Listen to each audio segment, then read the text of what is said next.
Hi everybody, I'm Sonia and I'm here to talk about a little baby girl, Liyana. So these are the pictures that we put together for her funeral. But they are, for me, they are really happy pictures, and it's just really lovely to see her. So I just wanted to it gives you kind of a bit more of an insight and to share our story with you. So I guess for me, I kind of feel like I need to start my story when I was pregnant with her and what happened throughout the pregnancy. So my first pregnancy with Alu, her older brother, was fine. The worst thing I had to deal with was my gestational diabetes. He was healthy, he was well. So I had a really lovely first pregnancy. And then my second pregnancy with Liyana, it started off well, and I kind of was expecting it to be a good experience and for there to be no real issues. I was an older mum, so I was aware that that could be a factor. But the first scan, her heart was beating, everything seemed fine, but obviously it was an earlier first scan. And then we had a scan at 20 weeks. It should have been a little bit earlier, but we were in the pandemic. This is in 2021. We were sort of starting to come out, but things were still very much shut down, and we were actually having to quarantine at the time when I was meant to have the 20-week scan. So I think it was meant to be a 14-week scan, and it ended up being a 20-week scan because of having to quarantine at that time. When I went for that scan, that's when the sonographer noticed that there were some things that weren't quite right. And at that point, it's kind of like, okay, let's just kind of go with it and see what happens. I was trying not to kind of get too worried and stressed because we didn't really know anything at this point.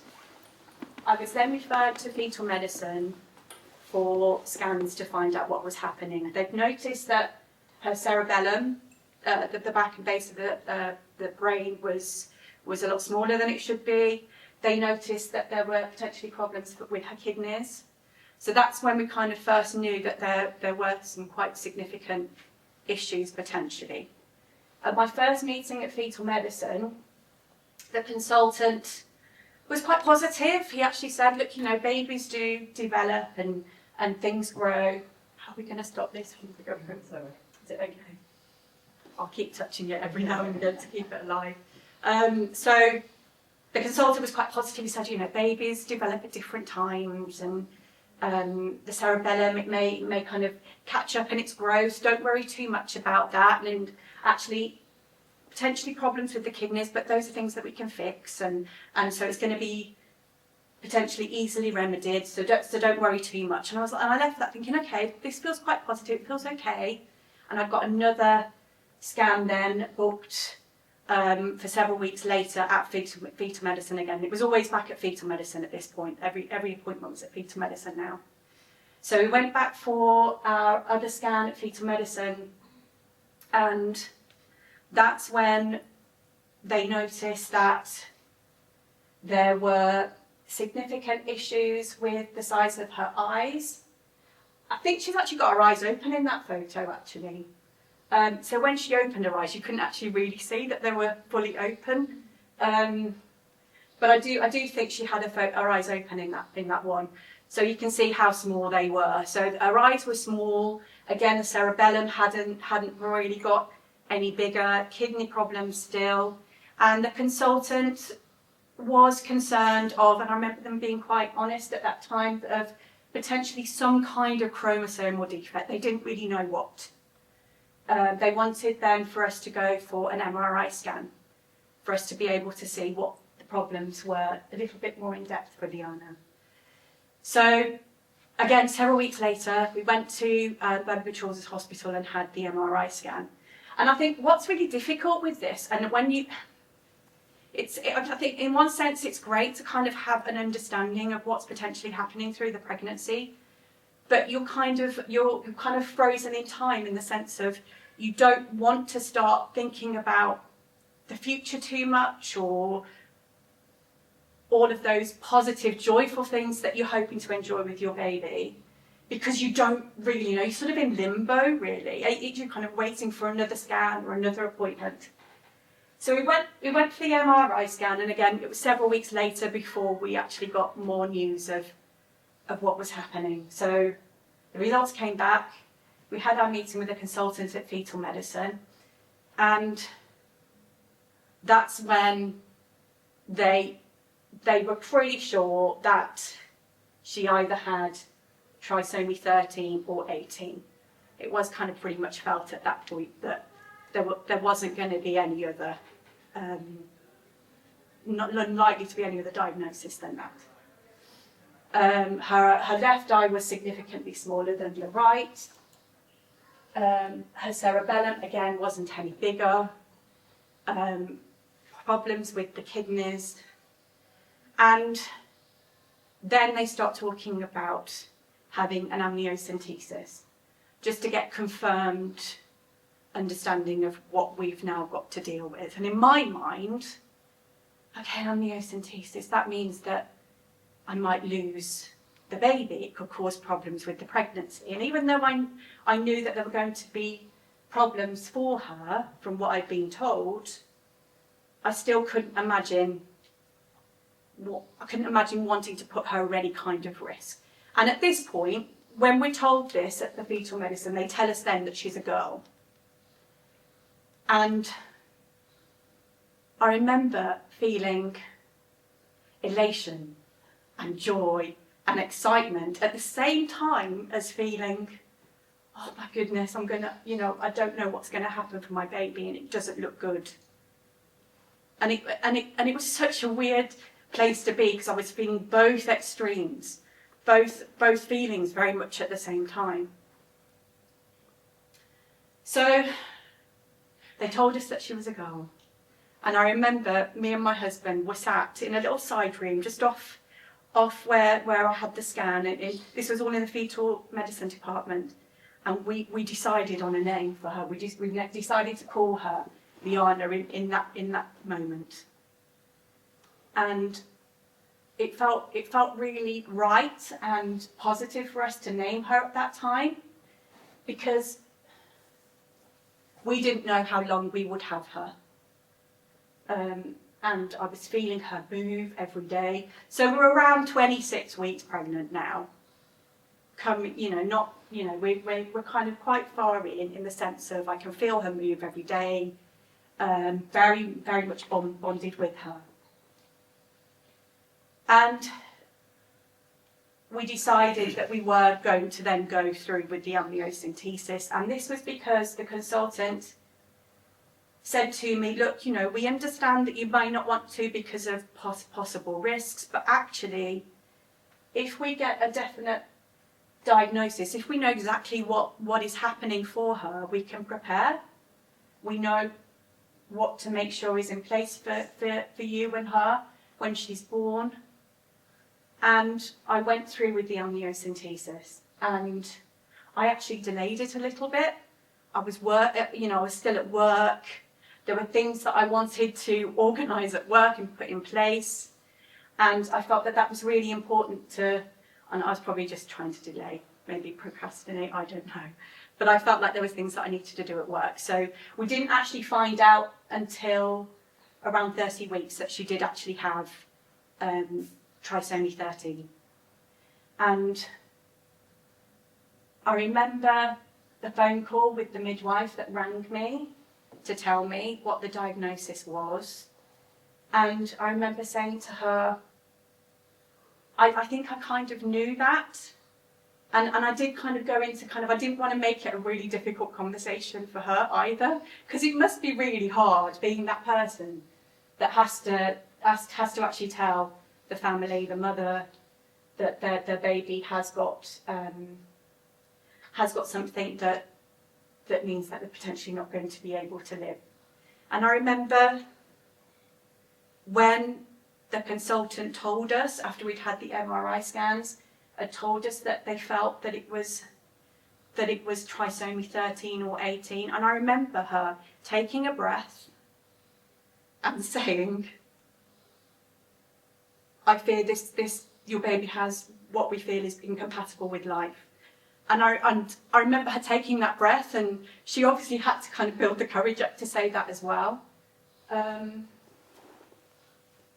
And I remember just for a moment, just kind of being frozen and not really knowing what to do. And then I did get upset, and I was able to kind of express that. And they were very supportive. And my experience of the medical profession and everyone that supported us throughout the pregnancy and when she was born, my experience amazingly was really positive. So I am really grateful for that. So after kind of being confirmed, having the amniocentesis results back that she had trisomy 13, that's when we met with. Not long after that, we met with the with NICU, and we were introduced to at Heartlands Hospital in. Oh, sorry. There we go. Heartlands Hospital in Birmingham. We're based in Birmingham. Have got a suite called the Eden Suite.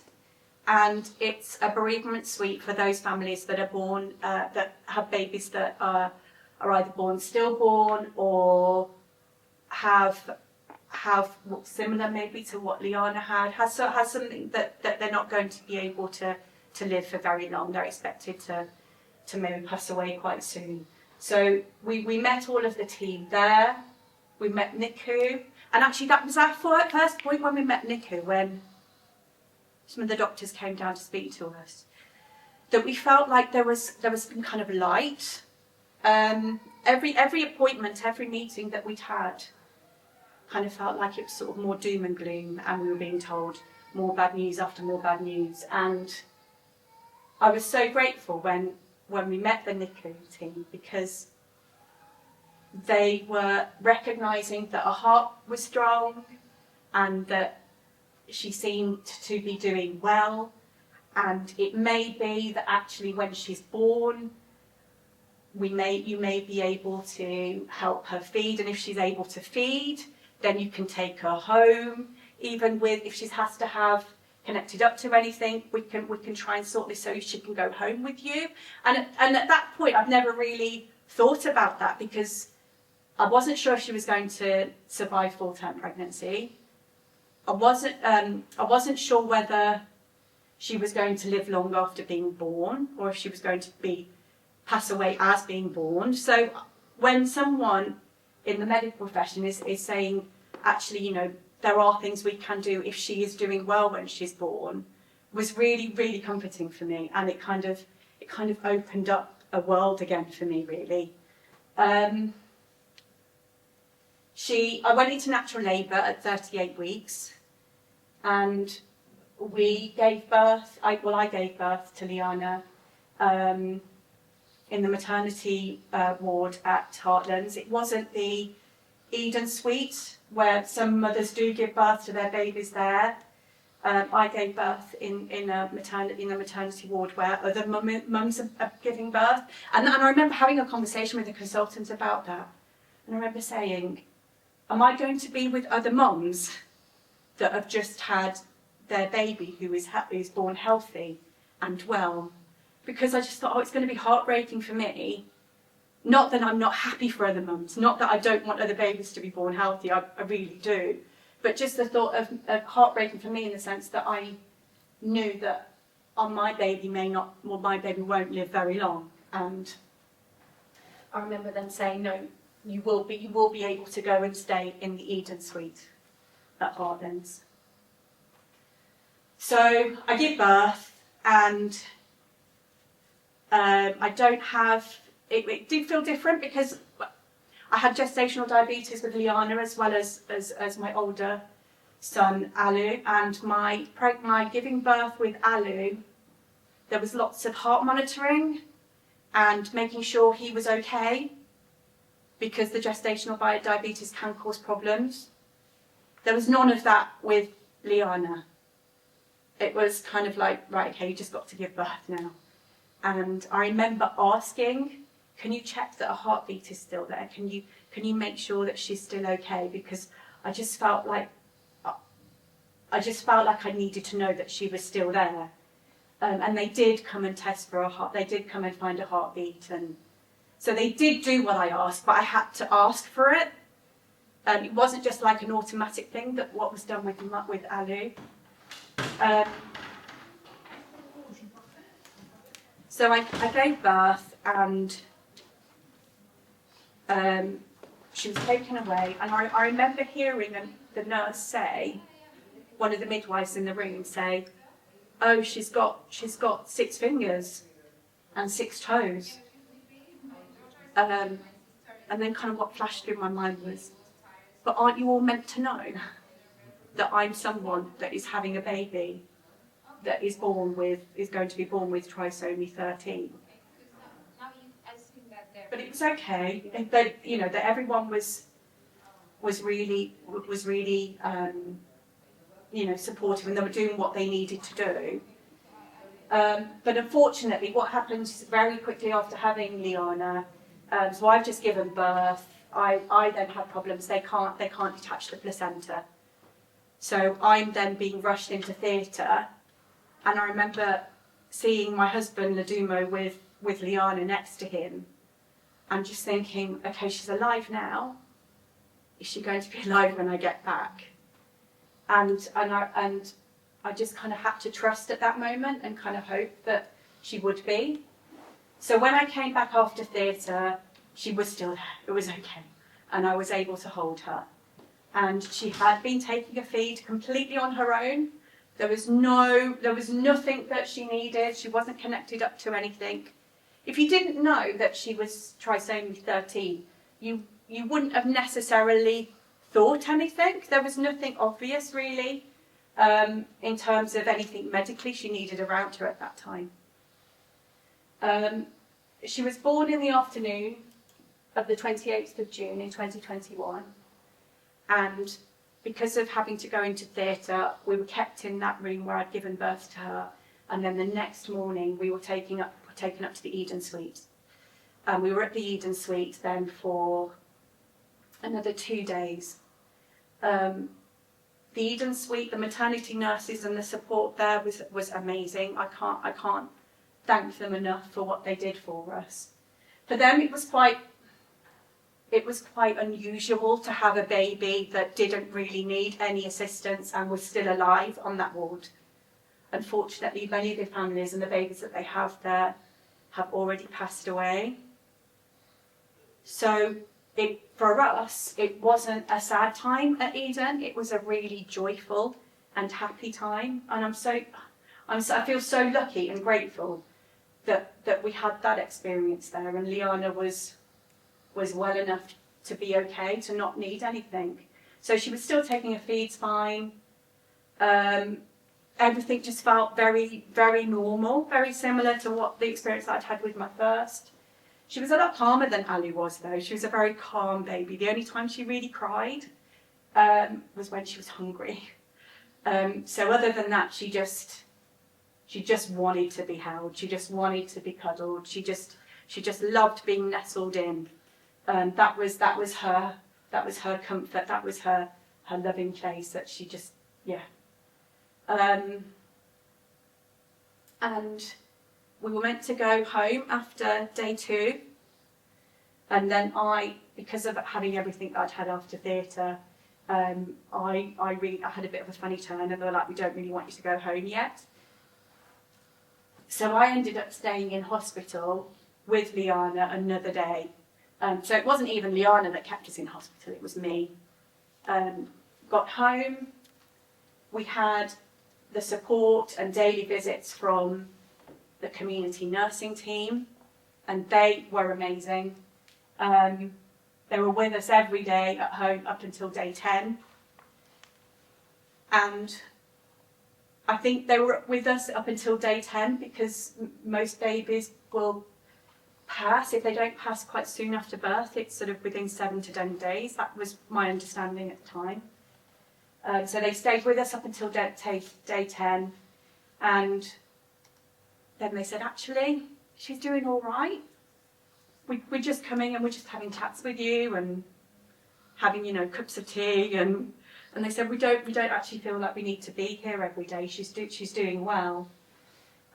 So In terms of the support that we got from the community nursing team, they were brilliant because they helped us get things like getting her birth registered, getting an appointment quite soon after her being born, because they talked about how if your baby dies before they've been registered born, it's quite difficult then to register the death. So they were it felt like there was kind of an urgency for things to happen. An urgency with things like, making sure that we had photos and videos and all of those sort of making memories with her. It felt quite important.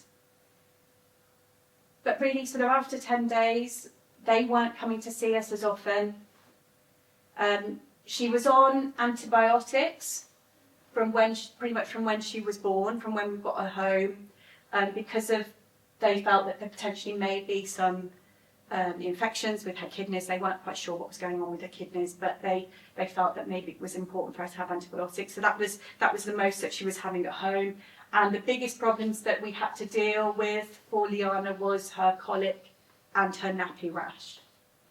So I can't, again, I've kind of said this, but I can't be more grateful for how well she was with us. It was just like having a normal newborn with us at home. And I remember the community nursing team saying, "Oh, has she had any periods of apnea where she stopped breathing?" And I was like, no, she's fine. No, none of that's happened. And I remember thinking, okay, well, potentially that's around the corner. But nothing like that had happened. Normal daily life was happening, going to and fro, taking my son to nursery, Liyana coming out in her pram, going to the park, going shopping with her. It was all quite normal, and it felt like a really happy and joyful time, even though I knew in the back of my mind potentially this was going to come to an end. So everything was fine up until the 1st of August. So she'd been almost 5 weeks old at this point. And I remember just before midnight on the 1st of August, this was literally a day after we'd had a photographer come in that had been set up by a local charity called Molly Ollie Wishes. A photographer came and took these really lovely photos of Liyana, and I'm so glad that they did, because if we'd have waited any longer, we wouldn't have got these photos. So she passed away a couple of days after having these photos taken, and you just don't know. I mean, you just look at her and you just think, oh, she's fine, everything's okay. So on the 1st of August, just coming up to midnight, so almost the 2nd of August, Alu's woken up our son. He was in the room next to us. I'm with Alu, settling him, making sure he's okay. My husband's with Liyana in our bedroom, and I hear Nadumo calling me from the bedroom, asking me to come in there like straight away. Alu's still up at this point. I rush into the bedroom to find that Liyana has stopped breathing. And Nadumo's holding her, and I can see she's limp, and Nadumo's sort of trying to do whatever he can for her at that time.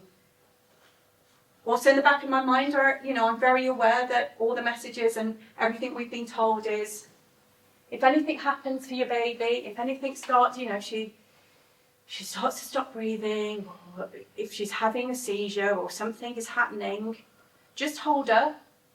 Just let her know that you're there, but you don't need to call an ambulance. You don't need to take her anywhere.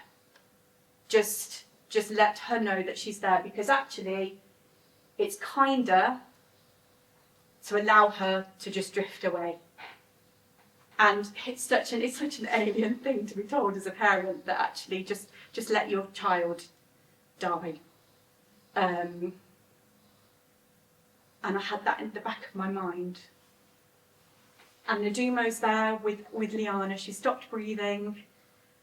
And I'm looking through my phone, and even though it's coming up to midnight, and so I rang one of the community nurses, because I knew that they actually said, you know, if ever you need to speak to us, day or night, any time, just call us. And I rang one of the nurses, and I explained to her what had happened. And again, she said, just hold her, just let her know that you're there, but you know you don't have to do anything. And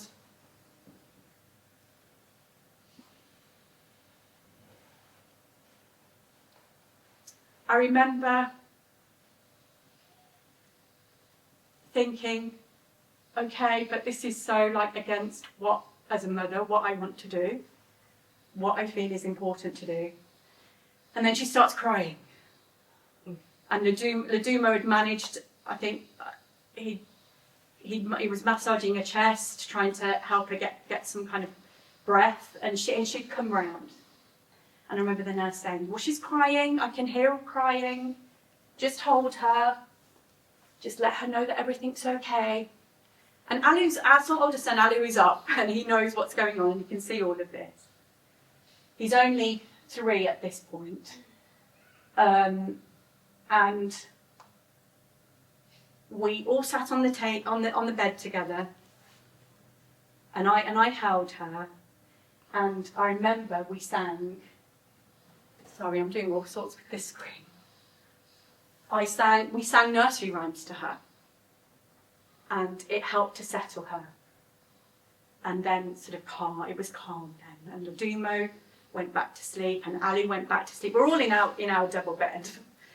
And I couldn't let go of her then. I didn't want to put her back in her cot. So I held on to her, and everyone's asleep now, and I'm lying there, and Liyana's asleep, and I've got her in my arms, and we all then fall asleep. And I woke up, it was around 2 o'clock, and she'd gone limp. So, and I was like, okay, it's happened again. And I remember waking Ladumo up, and he got up and he came over onto my side of the bed. And again, he was holding her and trying to help her to start breathing again. And I remember thinking, how many times can I cope with this? How many times can I see this happen for her and be able to cope with this? Because actually, when the first episode had started just before midnight, I ended up going to the toilet and I was throwing up. It kind of it affected me so much that I remember thinking, gosh, I've seen people do this, but I've never experienced that, and it really, obviously, it was really difficult. And she wasn't coming round, and I remember saying to Ladumo, we've just got to let her go. Maybe this is her time, we just need to let her go. And I'd set my alarm for 2:20 because I was always conscious that I was going to not wake up for a feed, even though your baby wakes you up. With Liyana, I was just really conscious that I just needed to make sure that she was getting her regular feeds. And I remember the alarm went off at 2:20, and that was it. That's when we realised that she wasn't going to come back around then, and we let her go. And so yeah, we placed her in her cot, and Alu was still asleep. He'd slept through all of this. He didn't wake up to any of this, and I'm just so grateful that she died at home with us around her. And it was peaceful, and it was calm. And the fact that we weren't in a place that was clinical, and as much as, hospitals and people that work in hospitals try, and they do a really good job at it, try to kind of, give you that support and that care. I'm glad she died peacefully at home with us, and we held her in her arms when she passed away. And me and Nadumo I didn't sleep at all that night. For the rest of that night I was awake, and she was just next to us. And I didn't ring anybody until later that morning. I thought, I can't ring I'm not going to ring the community nurses now, they're not going to be able to do anything. I'll ring them in the morning just to let them know what's happened. We were meant to have our, oh gosh, what's it? Sorry, my brain's gone dead.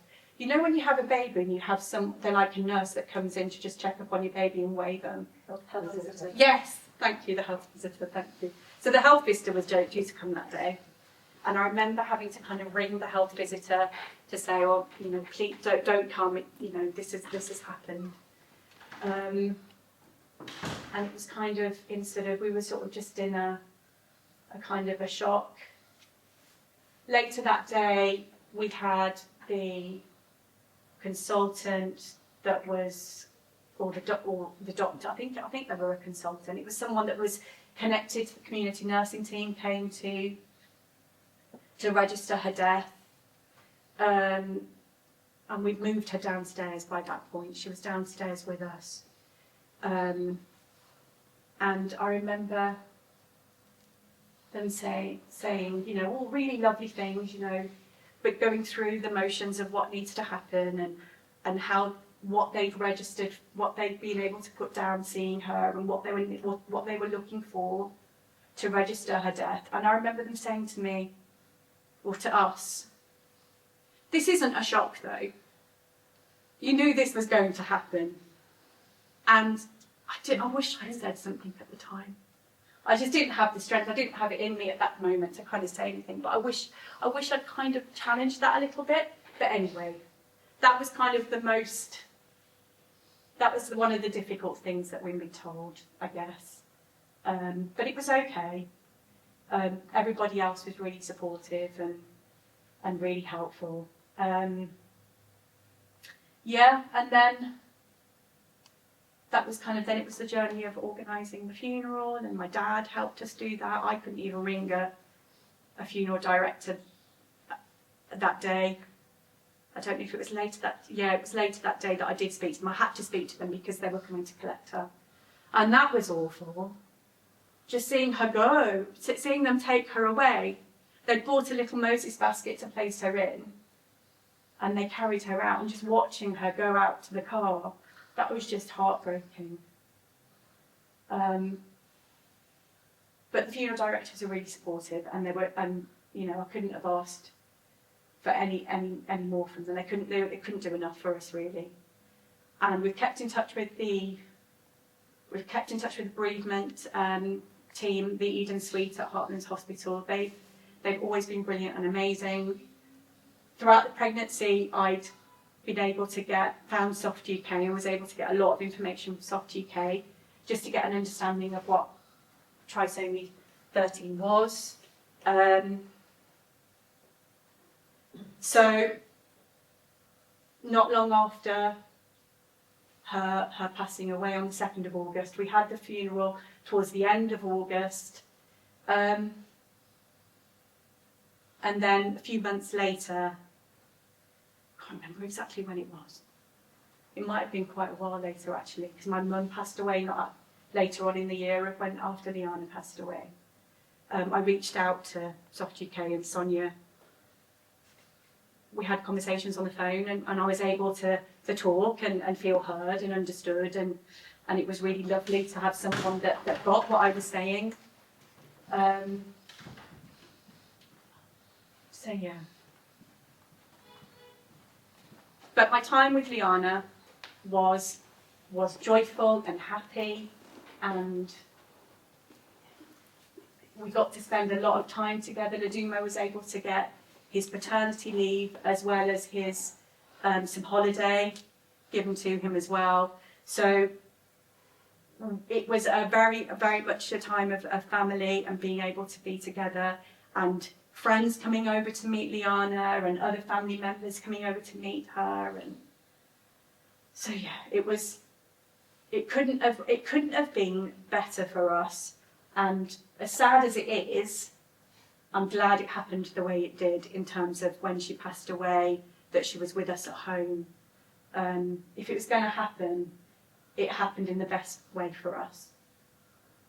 So yeah, and I feel really lucky to have been her mum. Alu talks about her daily.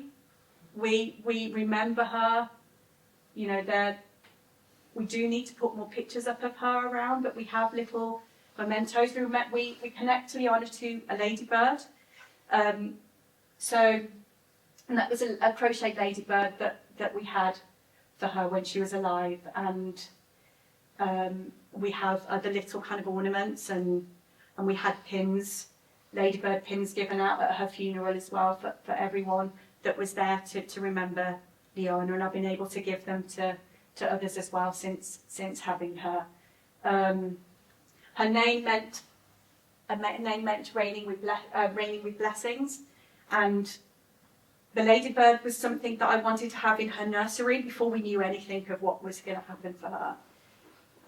And then I found that the ladybird also has a meaning of blessings. So I felt like the ladybird was very much connected to us and to Liyana. So whenever we see a ladybird, I don't know, we were talking earlier about that. Whenever we see a ladybird, you know, it gives us an opportunity to say, "Oh, Liyana's come to say hi." And Ali would say, "Do you think it's Liyana?" And I'm like, "Well, yes, I think it is. She's just coming to say hello and let us know that she's around." So, yes, I would have loved it to be different. Yes, I would love to still have her now. So she would have been 4 this year. And that's never going to leave me. Kind of the loss of the future of what you hope, what you feel is going to be. I don't think as a parent you ever really get over that. And obviously losing your child goes against the normal course. But there's a lot more happy memories since having her and being able to have that time with her. I remember I had counselling after as well. I work as a counsellor, so to go back to work, I knew that I needed to have some therapy for me. I wouldn't have been safe to practice, so I needed to make sure that I was getting support for me and an opportunity to process this and work through this. And I remember at the time with my counsellor saying, I just feel such huge sadness. I just feel all of this loss and this yearning wanting to have her back.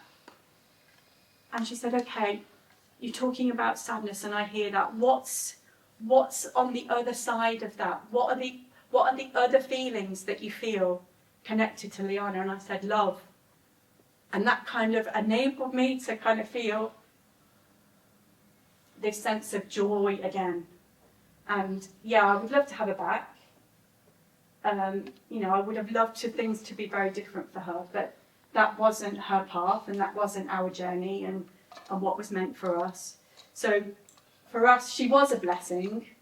She has brought so much love and joy. We met some amazing people along the way, people that we're still connected to, and yeah, it feels very positive, and it feels for me it's been it's been really important for me to find something positive out of this.